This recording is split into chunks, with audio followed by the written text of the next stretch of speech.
Fakta-fakta mulai terkuak. Keterangan-keterangan yang tertimbun mulai disingkapkan. Disuruh mengakui bukan hal yang dituduhkan tersebut, saya tidak ada di situ. Tapi bener deh, anak-anak itu suka nongkrong di rumah ini ya? Iya. Para pelaku itu? Enggak. Yang katanya ditangkap juga pas lagi nongkrong dekat sini katanya. Sekali lagi saya mohon doa, mudah-mudahan orang-orang yang telah mengambil nyawa anak saya bisa segera terungkap. Harapan saya cepat ada titik terang gitu Mas, biar jangan terlalu melebar kemana-mana gitu.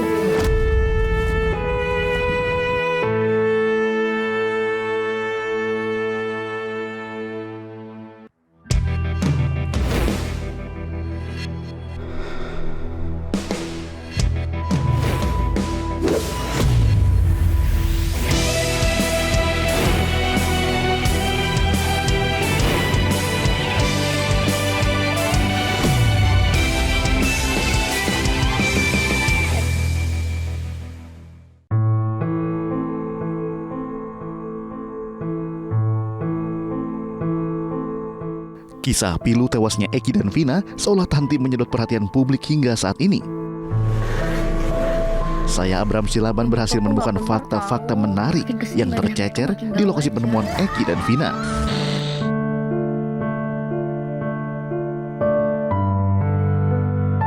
Suroto, mandor desa Kecomberan yang mengaku menjadi orang pertama kali menemukan Vina dan Eki, menceritakan kepada saya bahwa tempat kejadian perkara yang selama ini bukanlah seperti yang diinformasikan.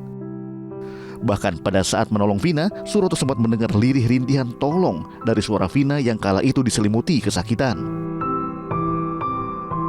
Saya pun sempat terenyuh saat mendengarnya. Dia minta tolong. Nah, saya menolonglah ke perempuan. Masih ada suara minta tolong? Masih. Dan masih ada rintihan minta tolong? Masih, dan aku bilang sabar ya deh, lagi manggil mobil. Oke. Sabar, lagi manggil mobil. Kondisinya waktu itu seperti apa, Pak? Terlentang juga. Terlentang? Lihat ya. Maaf, Pak, kita harus cepat ini, Pak. Ya. Terlentang gitu. Posisi seperti ini, Nah, Pak? gini lihat. Tolong. Oke, pemirsa, Tangan inilah. ini, tangan yang kanan ini. Seperti ini posisi Vina waktu itu. Kami Tolong. coba gambarkan. Ayo, Pak. Tolong gitu. Oke, Pak. Kita nggak bisa lama-lama, Iya. karena kita sangat hati-hati. Ada yang menjaga, teman kami juga membantu mengatur arus lalu lintas di sana. Dan waktu Bapak kemudian coba membangkitkan nggak, Vina? Bangkitkan, duduk. Bapak coba bangkitkan untuk duduk. Bapak bawa ke pinggir. Enggak. Posisi masih di sini. Oke. Jadi dia terlentang, Oke. kepalanya saya angkat, Oke. saya papa. Posisi dia itu saya papa kepalanya. Jadi saya memperagakan Bapak nih. Ya. Bapak seperti ini posisinya? Iya. Oke. Bangun, Pak. Oke. Dan waktu itu apa yang Bapak lihat kondisi Vina? Kondisi Vina Seperti apa kondisi Vina? juga parah juga, kaki luka kukiran, luka apa kena sobekan besi atau apa. Kita naik, Pak. Juga nggak tahu ya. Waktu itu Oke. pokoknya dia juga luka parah. Tangannya yang mana yang parah, yang kiri apa ya, kalau nggak salah ya. Pokoknya dia luka parah lah dia tuh. Tangannya kenapa tadi Bapak bilang? Tahu kena bacokan atau kena apa ya Pak? Kayak kena bacokan itu loh. Seperti patah juga? Iya. Lukanya luka dalam? Luka dalam. Oke, dan banyak mengeluarkan darah? Banyak keluarkan darah. Kepala berdarah nggak, Pak? Kepala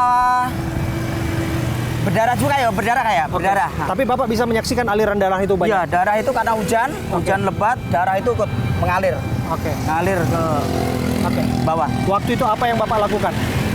Saya nolong pertama karena si Vina itu sebelum saya tolong, jaket itu udah numpang udah buat nutup kemaluannya.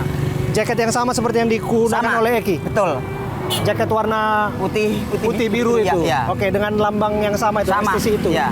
Oke, terus setelah itu apa yang Bapak saksikan?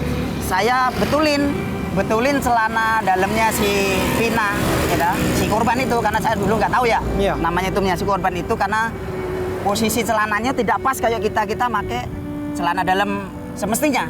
Kayak gitu. Jadi saya naikin Celana dalam, mohon maaf Pak ya, celana dalamnya melorot? Pelorot, tidak semestinya dia pakai kayak kita umumnya. Oke. Terus apa yang Bapak lakukan? Ya saya betulin teman nggak nyampe Oke. kayak orang kita make, asalkan naikin, udah itu saya tutupin kembali pakai jaket yang semua. Oke. Itu karena Bapak melihat bahwa kasihan dengan kondisi seperti itu. Betul, Pak. Harus segera ditutupi ya Pak ya waktu itu ya. Dan Iya. Bapak harus melakukan tindakan karena itu. Orang lihat orang pulang kerja kali Om ya, orang pulang kerja Rame waktu itu Pak. rame, cuman nggak ada yang berani nolong Om, nggak ada yang nolong. Dan Bapak satu-satunya Saya yang sendiri. pertama memberikan pertolongan. Betul. Menyentuh korban-korban itu. Betul, saya sendiri yang pertama nyentuh korban. Nggak ada orang lain yang berani nyentuh korban. Rame waktu itu Pak. Rame, cuman nggak ada yang berani nolong Om, nggak ada yang nolong. Dan Bapak satu-satunya Saya yang sendiri. pertama memberikan pertolongan. Betul. Menyentuh korban-korban itu. Betul, saya sendiri yang pertama nyentuh korban. Nggak ada orang lain yang berani nyentuh korban. Setahu saya juga dulu itu kecelakaan Pak, kecelakaan laka lantas gitu. Laka lantas ya Pak ya. Iya. Oke. Dan waktu itu Pak, apa yang Bapak lakukan kepada Vina? Ya sebelum mobil Ranger datang ya si korban perempuan ini saya papak terus Pak dan minta tolong, tak sabar, istighfar ya Dek, istighfar, sabar, istighfar terus itu. Tolong Pak, tolong. Iya iki sama saya udah ditolong tinggal nungguin mobil. Bapak sempat bertanya, kenapa Dek, ada apa? Enggak sempat nanya Pak. Saya sendiri juga waktu itu gemeter sendiri. Berarti karena Bapak meyakini waktu itu saat itu murni kecelakaan. Kecelakaan. Ya Pak. Nah, waktu itu Bapak kemudian menolong Vina ya. Vina yang Bapak bawa atau sekaligus dua-duanya, Vina dan Eki ke rumah sakit? Semuanya bareng. Bersama dengan mobil polisi. Mobil Ranger polisi. Mobil Ranger polisi ya Iya, Pak ya? betul. Oke itu. Rumah sakit mana Pak? Gunung Jati. Gunung Jati. Betul. Jaraknya dari sini berapa jauh? Kurang lebih 15 menitan lah Pak. 15 menit? Ya, 15 sampai 10 menit. Bagaimana Bapak menolongnya? Ya setelah si korban laki dinaikin, saya kan masih tetap megang Iya.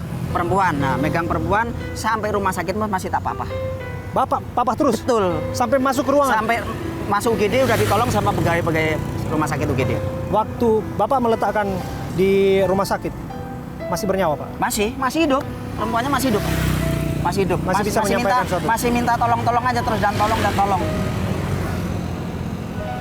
Perintihan minta tolong itu dari sini sampai ke rumah sakit, Betul. hanya itu yang disampaikan? Iya, minta tolong. Saya dulu juga melasmen kasihan gitu, aku sampai nggak tega, sampai gemeter, bener-bener gemeter, sampai kayak gini kecelakaan, ya Allah, aku bilang gitu Pak. Ya jam 10 tuh kayak gini, cuman nggak ada yang berani nolong Om. Ya ada yang menyaksikan tapi tidak Banyak yang memberikan tolong, pertolongan. tapi ayo Pak, tolong Pak, kalau nggak ada, ya Pak. Saya, Pak Polisi 3 itu yang angkat ke mobil.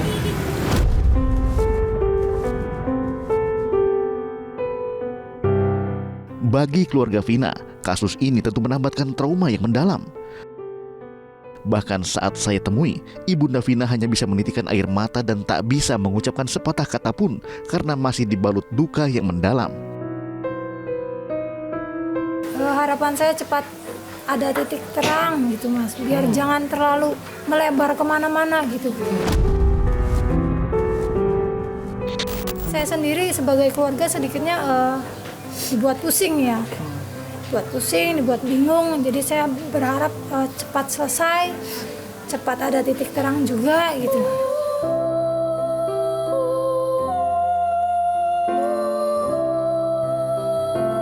Duka yang mendalam juga nampak dari raut Sadullah, kakek almarhumah Vina. Kedukaan itu sempat diceritakan kepada saya ketika kami berziarah ke makam Vina. Sadullah yang akrab disapa Abah ini pun menceritakan kenangannya semasa Vina masih hidup.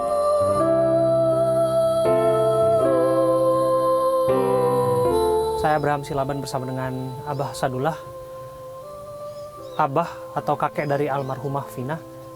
Kami ada di makam Vina. Kita bisa lihat di sini ya makamnya. Ini makamnya ya Kak ya? Iya. Saya panggil Abah aja nggak apa-apa ya? Iya, nggak Abah? apa-apa. Abah, Vina ini disebutkan sempat tinggal di depan Abah ya? Iya, di satu rumah sama Abah. Satu rumah sama Abah. Sejak usia berapa Abah? Sejak usia 7 tahunan lah. 7 tahun? Iya, 6 tahun, 7 tahun. Cukup lama ya Abah ya? Iya. Karena memang jarak rumahnya juga berdekatan ya. Iya. Ya karena lamanya, karena ibunya kan mencari nafkah. Ya maklum lah, orang tuanya nggak punya, bapaknya juga seorang nelayan, kadang dapat kadang enggak. Jadi ibunya terpaksa berangkat ke Malaysia. Jadi anak nggak ada yang ngurus, kurang perhatian orang tua, jadi terpaksa ikut sama mbah sama kakeknya. Manggilnya Mbah? Ya, sama istri saya itu manggil mbah. Oh, kalau kakek sama manggilnya saya Abah? abah, bapaknya ibunya si Pina. Oke. Ibunya. Ibunya yang anaknya Abah? Anaknya abah. Oh, iya. Apa yang paling dirindukan dari sosok almarhumah Abah? Ya, banyak juga ya yang dirindukan sih. Soalnya anak itu tuh ya satu manja sama orang tua, karena orang tuanya berangkat ke luar negeri, jadi kayak kurang perhatian. Ya walaupun mbahnya sayang, tapi kan nggak sedekat sama ibunya kan mungkin. Iya, ya. Tapi anaknya sih ya memang nurut gitu ya. Anak yang baik ya. Main juga kalau nggak ada yang nyamper sih nggak mau keluar dia. Jadi kalau main keluar tuh ada yang nyamper, temennya ada yang nyamper baru keluar. Oke, memang anak rumahan Abah ya. Iya. Abah, saya lihat nih menggunakan baju film Vina Vina. sebelum 7 hari ya, Iya. yang sedang tayang di layar lebar ya Abah ya. Iya. Iya. Sudah nonton Abah filmnya? Sudah nonton dari awal. Dari awal sudah nonton ya. Jakarta. Oh, di Jakarta. Iya. Gimana Abah? Sudah lihat film Jadi- itu? Kaget nggak atau apa reaksi Abah? Ya kalau dikatakan sedih sih sedih ya. Cuma abah sih pasrah aja karena apa daya, karena sudah meninggal. Jadi mau gimana juga ya, gimana ya, namanya udah mati. Cuma sekedar abah mah cuma mendoakan semoga arwah itu di sana tenang, nggak ada masalah apa-apa, dekat sama Allah Subhanahu wa taala. Gitu aja. Untuk karakter Vinanya sendiri, Abah merasa bahwa cocok nggak dengan yang digambarkan dalam film itu? Ya cocok. Cocok. Ada kecocokan ya. Ada kecocokan. Abah kaget nggak setelah kasus ini akhirnya terangkat kembali? Ya memang harapan warga, karena selama 8 tahun ya, dari awal sidang begitu selesai sampai sekarang nggak ada kabar beritanya. Jadi makanya kebenaran ada dari Jakarta datang ke rumah masalah perfilman. Ya pertama sih awal-awal saya tolak. Abah sempat tolak? Sempat tolak. Kenapa? Nggak usah. Anak udah meninggal, nggak mungkin hidup lagi kan. Tapi dia tuh sabar sampai 3 kali. Ketiga kalinya keluarga tuh berpikir rundingan ini ada benarnya juga. Supaya kasus tersebut bisa keangkat lagi. Jadi kita sama anak-anak kita tuh waktu itu tuh, udahlah bismillah aja. Kita benar tujuannya, semoga sukses. Abah sendiri selama 8 tahun ini masih ada kegundahan nggak? Ya masih bener. Ya abah kan kasihan sama mbah ya, sering nangis. Soalnya almarhum ini jujur aja ya, masih sering datangin ke mbahnya tuh. Ada suara nangis di belakang kalau waktu tidur. Gitu. Bahkan kemarin ada tetangga yang mengetahui ada Mbak Pina datang masuk dari jendela, malah sempat di foto sama dia semua. Ya fotonya kabur ya. Ada yang mengetahui tetangga depan tuh. Ya kata Abah, ya udah nggak apa-apa, barangkali mau pulang, mau ke rumah. Ya Pak pakai kaos putih katanya. Iya udah nggak apa-apa. Kapan itu kejadiannya? Jumat kemarin. Jumat ya udah setengah bulan lah. Abah, jika bisa menyampaikan sesuatu di makam ini, apa kira-kira yang mau Abah sampaikan? Ya pesannya Abah mah Nok Vina Binti Wasnadi Otong, semoga yang tenang, yang tentram di alam sana, karena Abah bersama tim yang lain-lainnya banyak masyarakat yang membantu Nok Pina. Semoga Nok Pina tenang di alam sana. Tetap Abah berusaha untuk mencari si pelaku sampai tuntas lah. Gitu. Kira-kira menurut Abah, kok sampai sekarang pelaku belum tertangkap? Ya itu yang menjadi kesedihan keluarga tuh begitu. Karena selama itu kok nggak ada kabar beritanya, jadi kayak seolah-olah Menguap. ditutupin. Nah, adanya perfilman begini terungkap lagi, ya sedikit Abah merasa senang gitu. Merasa senang. Kami pun demikian Abah, kami datang dari Jakarta berupaya untuk mengangkat kembali kasus ini supaya publik makin terbuka, makin melihat, mengupdate informasi banyak mengenai ini, dan harapannya juga pelaku segera tertangkap ya, yang belum tertangkap. Terakhir ya Abah, kalau bisa menyampaikan sesuatu kepada pelaku yang barangkali masih ada berkeliaran di luar sana, atau siapapun pihak-pihak yang andai kata berupaya untuk menutupi kasus ini dari awal, bermain-main dalam kasus ini, apa yang ingin Abah sampaikan? Ya, ingin saya sampaikan sih, semoga cepat tertangkap ya. Banyak pendukung-pendukung yang ingin membantu almarhum Pina serta keluarga. Ya, saya minta harapannya ya segera secepatnya ditangkap dimanapun juga dia berada. Segera, jangan pakai lama Ya. karena sudah cukup lama saya menunggunya. Gitu aja. Karena bagaimanapun, sekalipun langit dan bumi runtuh, hukum harus tetap berdiri tegak. Iya. Dan keadilan memang harus ditegakkan. Terima kasih Abah ya. Ya. Terima kasih Abah. Ya, Terima kasih Abah. sama-sama. Doa kami untuk keluarga, doa kami untuk Mbah sehat selalu dan keluarga besar. Semoga keadilan yang diharapkan akan segera diterima oleh keluarga. Ini rekan-rekan sekalian, pada saat itu memang ramai di Facebook bahwasanya mereka disiksa. Tetapi pada saat pemeriksaan muncul bahwa itu juga dilakukan oleh sama tahanan. Dan kemudian pada saat itu telah dilakukan proses terhadap anggota yang jaga tahanan penyidik, itu 15 orang sudah diproses terkait dengan kelalaian mereka dalam menjaga tahanan. Jadi ada upaya dari tahanan lain, mereka disiksa juga.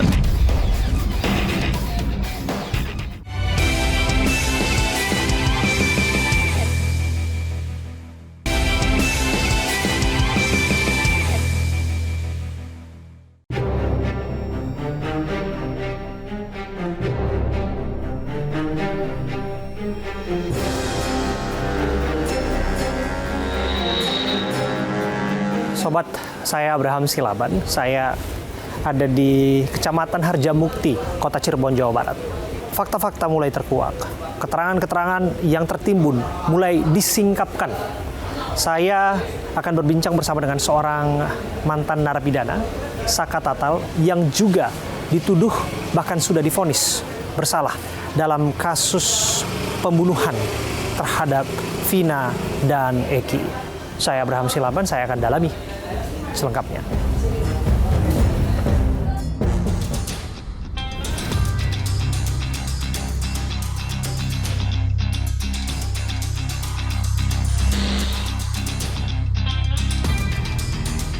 Sampai hari ini, kesaksian demi kesaksian terus terkuak, termasuk dari keluarga Sudirman, orang yang tengah menjalani hukuman seumur hidup penjara atas pembunuhan Vina dan Eki.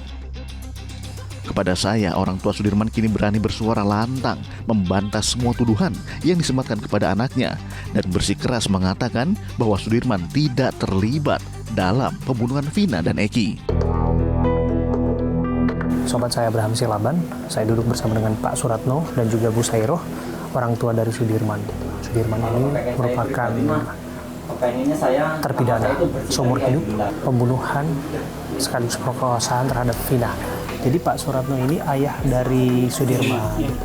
Sudirman ini adalah anak kelima yang turut ditangkap 2016 silam.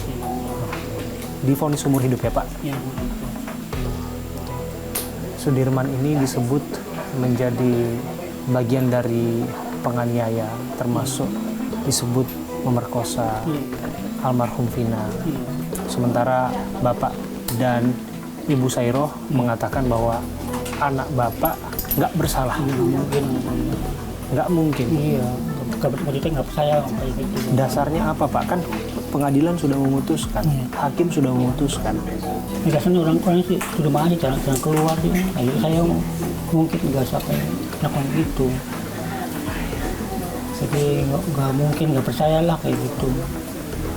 Saya di rumah paling bolak-balik ke musola paling main sebentar pulang lagi. Oke.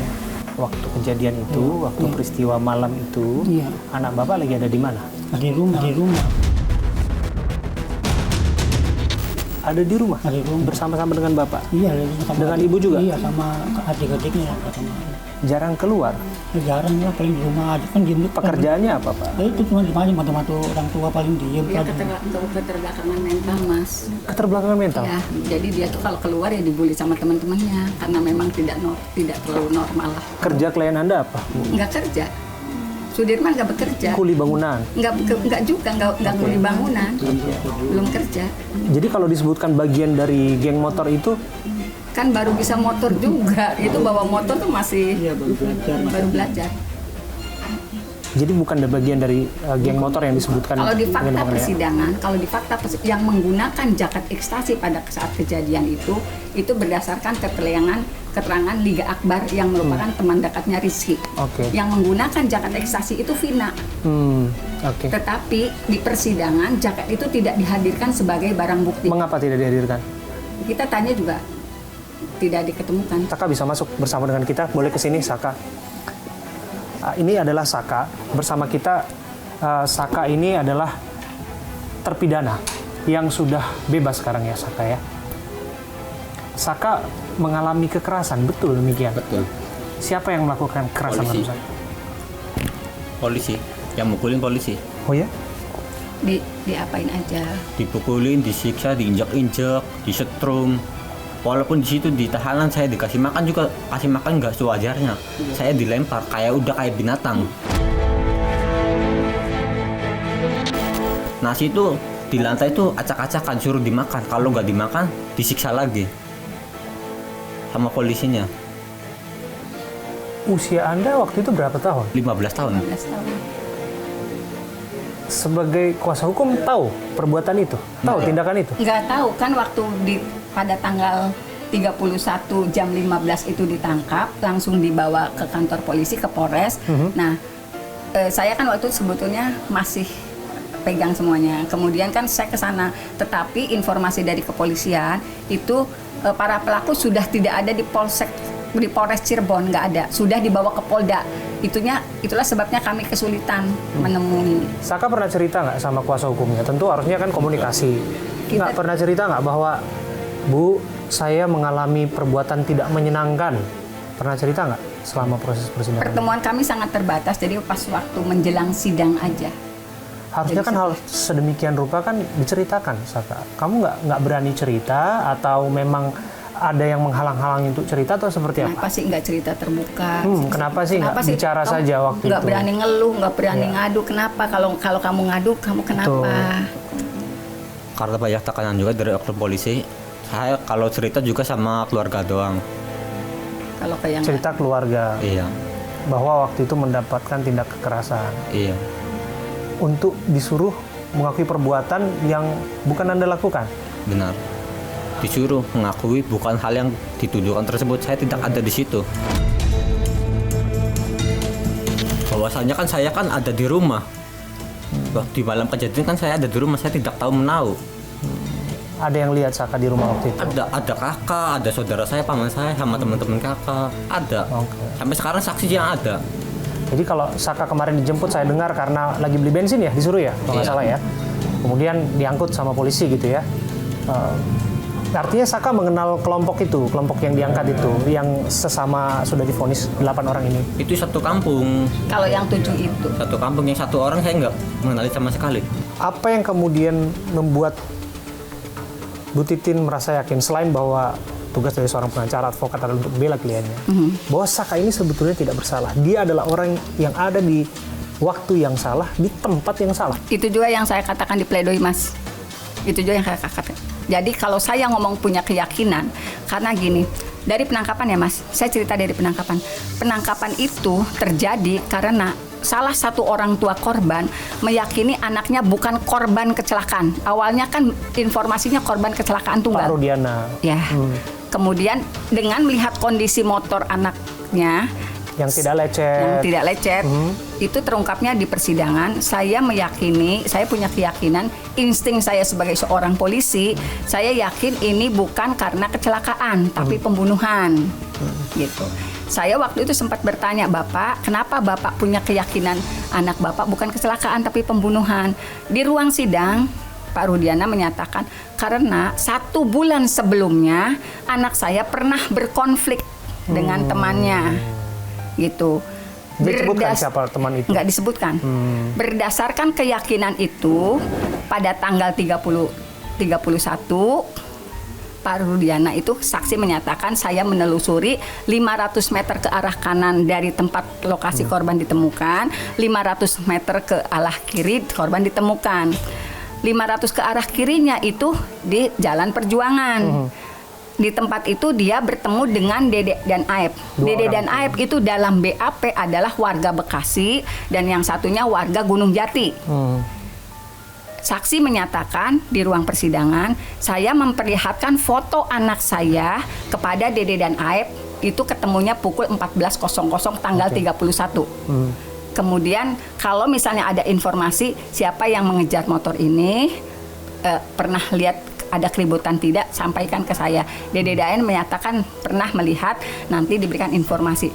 Di dalam ruang persidangan, saksi menyatakan kalau ini nomor handphonenya, hubungi saya. Pada pukul 17 di hari yang sama, Dede dan Aep menelepon saksi. Itu yang dia disampaikan di persidangan. Pak, orang yang mengejar motor Bapak sudah ada di depan SMP 11. Di ruang persidangan juga, saksi menyatakan saya membawa anggota saya untuk menangkap yang ada di situ.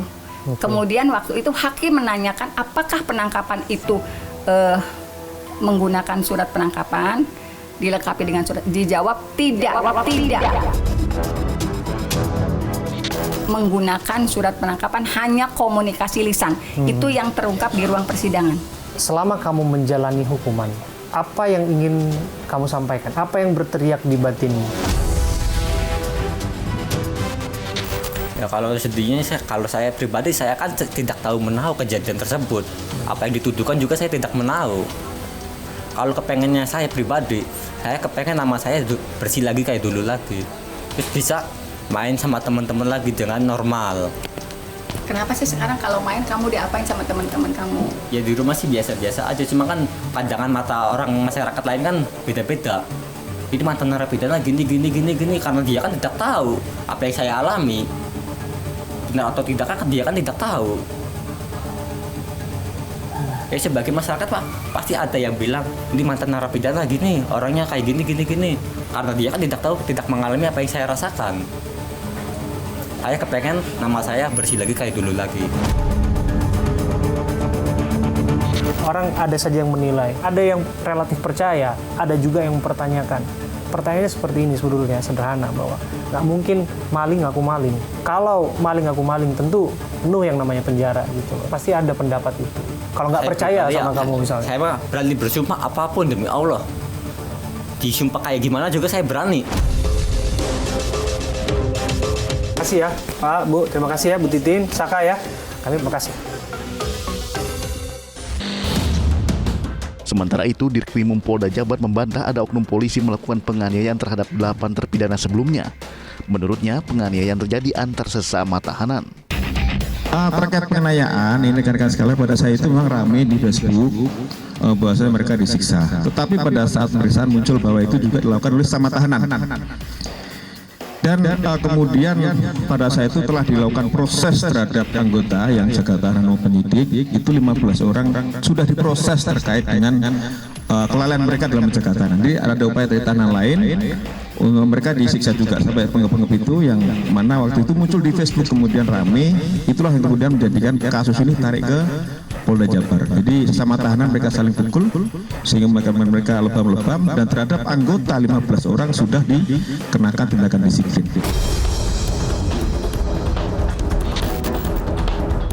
Meski begitu, Polda Jawa Barat mengatakan proses penyelidikan terhadap dugaan penyalahgunaan wewenang hingga terjadinya kekerasan kepada Saka Tatal terus dilakukan oleh tim gabungan.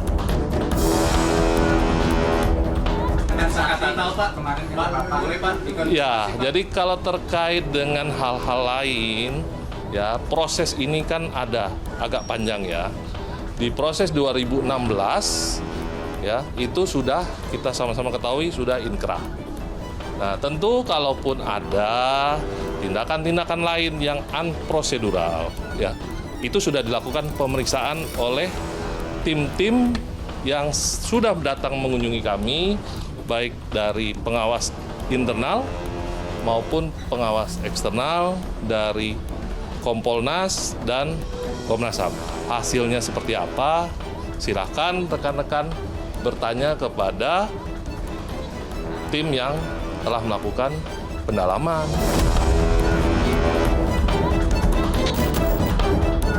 Hingga kini, proses penyelidikan masih berlanjut di tengah sorotan publik terhadap banyaknya kejanggalan yang terjadi pada kasus pembunuhan Vina dan Eki. Siapa tahu barangkali Pak RT-nya mau bicara sama kita sih, teh gitu. Nah, tapi Pak RT udah nitip itu juga kalau ada yang nyariin. Oh, nitip juga begitu. Kemarin masih ada yang wawancara kayaknya kemarin. Sama sekali kita dari media banyak, jujurnya banyak kesini. Cuma kita nggak ngasih keterangan apapun.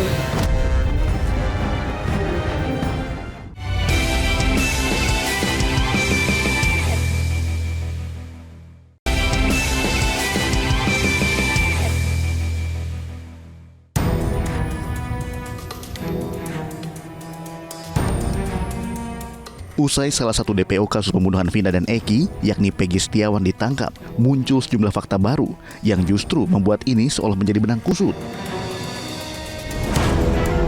Yang terbaru, saksi persidangan kasus pembunuhan Vina tahun 2016, Liga Akbar, justru memberikan pengakuan yang berbeda dengan BAP. Awalnya, ia dimintai keterangan oleh ayah almarhumah Eki, Rudiana, mengenai kelengkapan motor Eki. Namun seterusnya ia justru dianggap saksi kunci yang melihat langsung penganiayaan.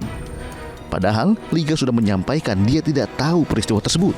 Sayang, tak ada yang percaya. Liga tidak mengetahui sama sekali kejadian itu? Tidak. Lalu kenapa? Mohon maaf didekatkan lagi. Lalu kenapa pada waktu kesaksian di pengadilan berbeda? Saya bingung waktu itu, Pak. Saya mau bilang sama siapa? Karena nggak ada yang percaya. Karena dimintai keterangan soal almarhum Vina dan Eki yang dipakai, dari helm, keadaan motor, itu saja awalnya yang diminta. Pada waktu kejadian, Liga ada di mana? Ada di warung SMA 4 saya, Pak. Dekat dengan kejadian TKP itu? Agak jauh. Agak jauh? Ya. Liga menyampaikan rasa penyesalan yang sangat mendalam. Menjaga diri Liga. Kenapa? Saat itu ia sebenarnya sudah menolak beberapa kali, namun terpaksa menyampaikan BAP mengenai penganiayaan tersut. Skenario itu, saya udah menolak beberapa kali, dibantu sama pemeriksa. Apa? Pengajaran. Kalau pengajaran kayak gitu tidak. Pelemparan batu? Ya. Terus Liga jawab? Saya nggak tahu, Pak. Tapi tulisan di BAP melihat. Dia tanyakan, orang kamu ada di situ kok, katanya. Oke. Gitu. Saya bilang, saya nggak tahu, Pak. Saya harus kayak gimana, kata saya. Terus kemudian diarahkan. Iya. Dan Liga waktu di pengadilan juga terpaksa mengatakan sesuai dengan apa yang di BAP. Terpaksa banget, Pak. Karena sidangnya pun itu tertutup, Pak. Di situ ada rekan almarhum Eki, ada ibunya juga. Cuma tidak boleh masuk, Pak. Saya bingung banget di situ. Nama Ibtu Rudiana memang sudah menjadi perhatian khusus di benak saya sejak kejanggalan kasus pembunuhan Vina dan Eki mencuat ke permukaan publik. Saya pun mencari keberadaan Ibtu Rudiana di Polsek Kapetakan, di mana saat ini ia menjabat sebagai Kapolsek Kapetakan. Saya Abraham Silaban, saya ada di kantor Polsek Kapetakan.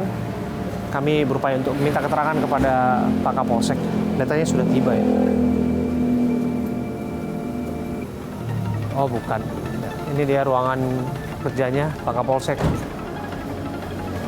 Inspektur Polisi 1 Rudiana. Jadi orang tua dari almarhum Muhammad Rizky Rudiana yang akrab disapa Eki, yang turut menjadi korban peristiwa tragis 2016 silam. Sangat sayangkan sebetulnya kita tidak berkesempatan untuk menemui beliau.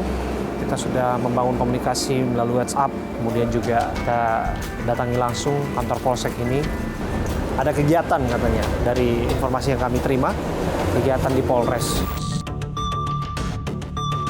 Tak berhenti sampai di situ, saya pun masih penasaran dengan sosok Ibtu Rudiana yang berharap dirinya memberikan keterangan terhadap kasus pembunuhan anaknya.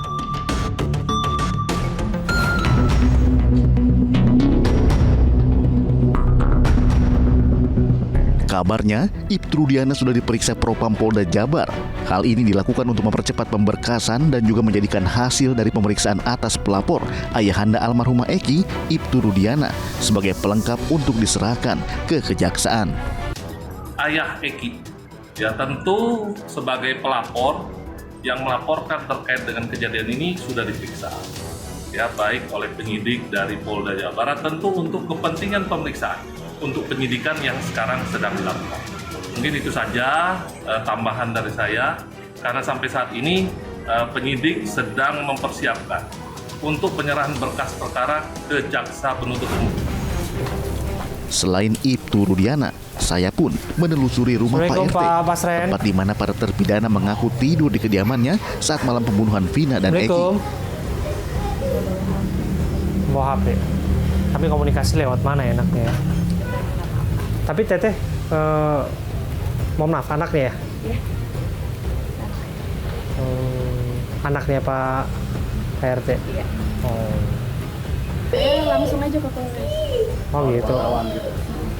Siapa tahu barangkali Pak RT-nya mau bicara sama kita sih, Teh, gitu. Lagi pergi. Iya, bisa, maaf. Tapi Pak RT udah nitip itu juga kalau ada yang nyariin. Oh, nitip juga begitu. Iya, nggak bisa kasih. Kemarin masih ada yang wawancara kayaknya kemarin. Sama sekali kita dari media banyak, jujurnya banyak kesini. Cuma kita nggak ngasih keterangan apapun. Oh gitu. Tapi bener Teh, anak-anak itu suka nongkrong di rumah ini ya? Enggak. Para pelaku itu? Enggak. Yang katanya ditangkap juga pas lagi nongkrong dekat sini katanya, bener. Orang tahu juga, soalnya saya waktu kejadian masih di Jakarta. Oh. Maaf banget ya Mas ya. Oke. Mungkin kita mau ngobrol sama Pak RT-nya. Minta keterangan kalau mau sih. Nggak bisa ngasih keterangan apa-apa di sini. Emang gitu. Ya udah. Misalkan untuk kasih keterangan juga nggak bisa. Makasih ya. Kan di sumpah Quran kitanya tuh. Oh, oke. Bapak yakin benar ya? Bukan. 7 orang itu? Bukan. Maupun Peggy yang saat ini ditahan, bukan itu, Pak? Bukan.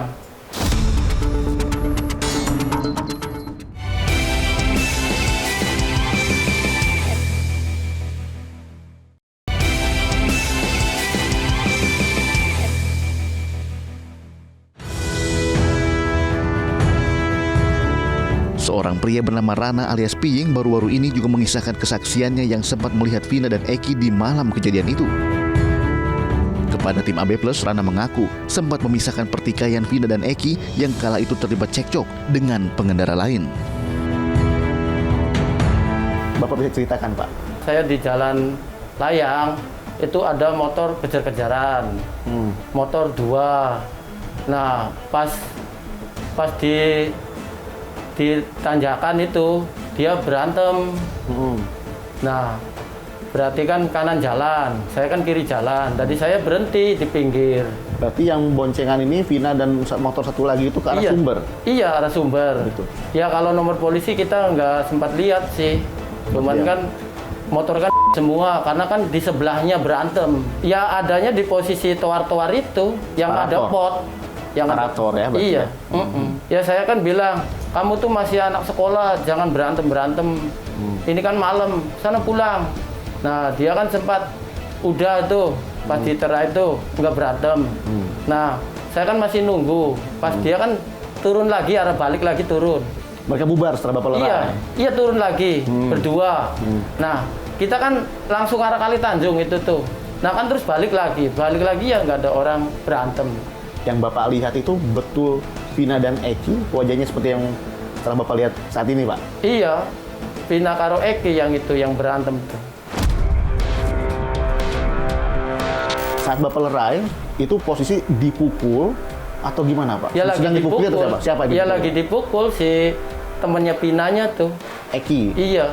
Lagi dipukul sama 2 orang itu? Iya, sama 2 orang itu. Gimana Bapak melihatnya waktu itu, Pak? Ya, saya kan sebelah jalan sih ya. Terus jadi makanya kita turun tuh. Terus dipisah tuh. Dipukul bagian mana Bapak lihat Eki itu? Ya orang depan sih, Pak. Berantemnya kan depan sama depan sih. Jadi kita kan pisah. Oi, kamu berantem. Orang masih kecil-kecil berantem. Orang masih sekolah. Udah pulang. Malam kata saya. Langsung dilepas? Iya, langsung lepas itu orang duanya tuh. Bagian apa dipukul, Pak? Ya depan sih, muka sih. Muka? Iya. Badan enggak? Enggak sih. Hanya bagian muka yang dipukul? Iya, depan muka. Gitu. Nah, posisi Vinanya sendiri? Ya ada di sampingnya, berdiri aja itu mah Vina mah. Nggak berusaha? Enggak, diem aja. Diem aja. Saat itu ada orang lain juga nggak, Pak? Yang oh ya nggak ada ya, nggak ada. Pak, waktu Bapak kan melihat dia dipukulin, Pak. Eki dipukulin sama 2 orang itu. Itu menggunakan helm atau enggak, Pak? Ya enggak ya. Enggak. Orang kitanya jelas sih. Ya nggak pakai helm semua ya itu tuh. Nggak ada yang pakai helm? Nggak ada. Nggak ada. Di motornya pun nggak tergantung helm? Nggak ada. Nggak lihat? Nggak lihat. Yang soalnya kan jelas sih. Kitanya kan jelas. Soalnya kan motor di sebelahnya sih, berantem kan motor kan di sebelahnya itu tuh. Bukan jauh dari motor itu kan, soalnya kan kejar kan si Vina kan digalang gini, seret. Kan jadi kan otomatis kan turun. Oh, jadi posisinya motor Vina dan Eki dihalangi oleh iya. motor... Yang dikejar kan langsung turun kan. Si Vina kan sama yang 2 kan mundur. Nah, yang galang kan langsung maju terus. Terus jotos. Terus kita kan lihat tadi, saya tak bisa. Itu ada teriakan atau nggak ada dari Eki? Nggak ada. Saat dipukulin? Nggak ada, diem baik. Diem aja? Iya. Bapak melihat ada luka-luka di muka Eki waktu itu nggak? Ya nggak lihat sih ya, yang cuma sebentar sih. Berarti Bapak hanya bertemu dengan Vina, Eki dan temannya yang berselisih itu hanya di jam itu saja, Pak? Iya. Selanjutnya balik, nggak ada apa-apa? Nggak ada. Bapak nggak melihat ada bekas kecelakaan? Oh ya nggak ada ya. Orang, kalau kita ada kecelakaan kan, kita kan kadang lapor. Polsek Talun. Karena berdekatan? Iya, karena berdekatan terus karo lewat gitu. Kalau ada kecelakaan kita kan tiap hari kan lewat Polsek Talun, mampir. Kadang kalau ada bawa penumpang ya saya mampir tetap. Bapak pun katanya sempat diperiksa ya, Pak? Oh iya, sempat periksa Polda Bandung. Apa yang ditanyakan kepada Bapak? Ya ditanyakan kan, lihat kejadian nggak? Ya lihat, Pak. Berantem. Orang 4 tuh, perempuan 1, laki-laki 3, gitu kan di Bandung kan diketik langsung itu. Di BAP oleh polisi? Iya, di BAP polisi itu di Polda Bandung. Bapak ikut sidang waktu itu, Pak? Di Cirebon ikut. Di Cirebon ikut sidang? Ikut sidang 2 kali. Bapak ikut sidang 2 kali? Iya. Di sidang itu Bapak dihadapan dengan, kan ada yang sekarang ditahan nih, Pak? Iya. Dihadapan dengan mereka? Dihadapkan. Bapak sendiri kan melihat nih, iya. 5 orang itu?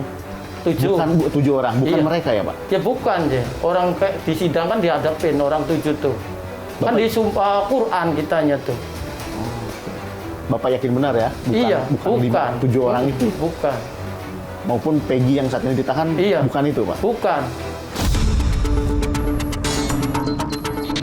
Waktu disidang oleh hakim, apa yang ditanyakan kepada Bapak, Pak? Dia tanyakan, nanya yang berantem itu. Itu kan berantem kan orang 4, Pak. Ini kan orang 7. Kan beda. Tambah Vina Eki jadi 9 ya? Iya, masa banyak kata saya tuh. Masa kita bohong? Kan itu kan orang 4, cuman 2 sama 2. waktu di persidangan Pak, barang bukti apa saja Bapak lihat Pak waktu itu Pak? Ya barang bukti kayu. Balok. Iya, balok, motor 7. Ada 7 motor? Iya, ada 7 motor. Sementara yang Bapak lerai hanya 2 motor? 2 motor. Pak, Bapak kan memisahkan itu. Bapak menyentuh nggak? Atau hanya jarak dekat? Seberapa dekat Pak? Ya sedekat seginilah. Ya, setengah meter, iya. semeter? Ya cuman berapa, 30 cm. Cuman kita... dekat banget berarti Iya Pak, ya? dekat. Cuman, hei kamu jangan berantem, udah. Turun. Kamu masih kecil, berantem. Masih sekolah. Jadi Bapak ingat betul ciri-cirinya semua? Ya ingat ya, orang berhadapan, Je.